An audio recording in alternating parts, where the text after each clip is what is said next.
Alright, so here's where we're at. Turbo's on there. Gotta weld up this fitting here to go into the turbo. And I ended up cutting a hole. This camera zooms a lot closer than I'd like. Kind of goes through the ram air vent, which I kept because it mounts all this crap. Comes through here, and there's my plenum. The rife sensor, let's see here. That's mounted, and what I did was I sacrificed the OEM sensor. I'm not sure how well that's showing up, and made a connector out of it so that it plugs into the stock harness without cutting that up. In the plenum, I got to weld this in for the IAC. Still need to mount the boost solenoids. I'm not exactly sure how I'm going to go about that. Some of the pressure sensors, or most of them, the coolant pressure, crankcase pressure, this is the dome pressure, fuel rail 1, fuel rail 2.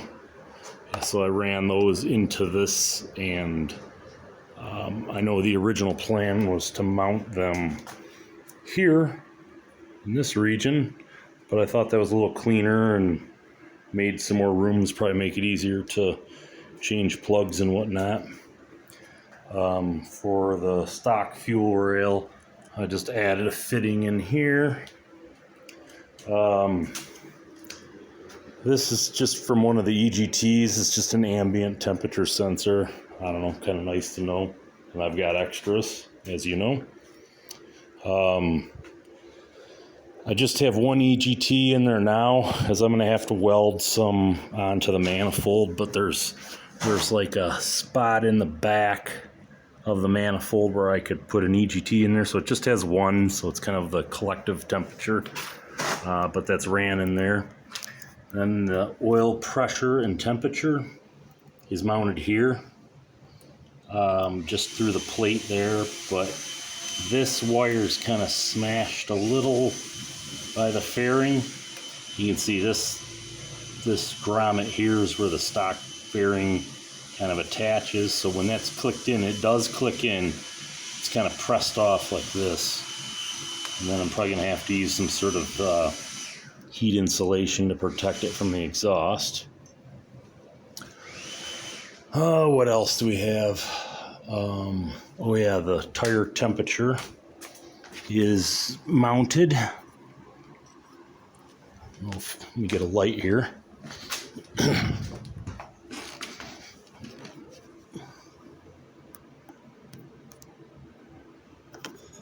There you can see it.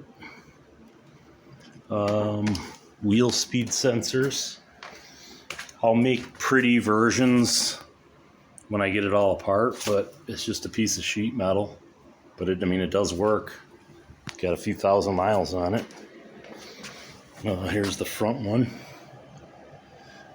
I'll build this out of aluminum when I have this apart for other reasons.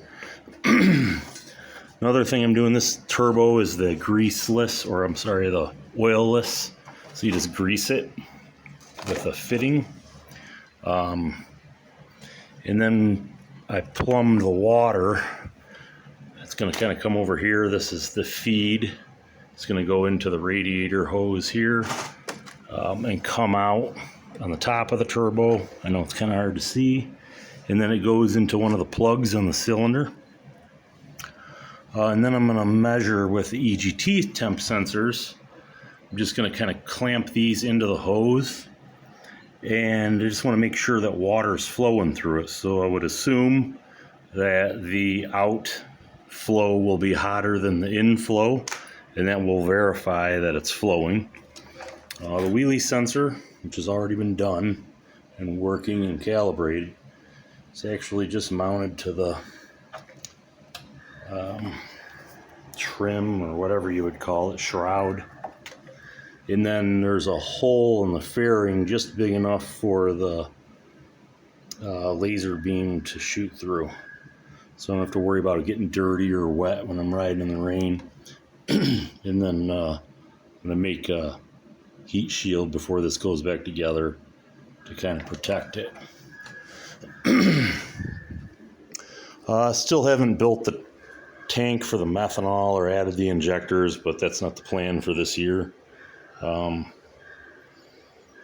think what's going to end up happening is the tank is going to go underneath here. So I'll get a flat pan, and then that'll leave all this area open.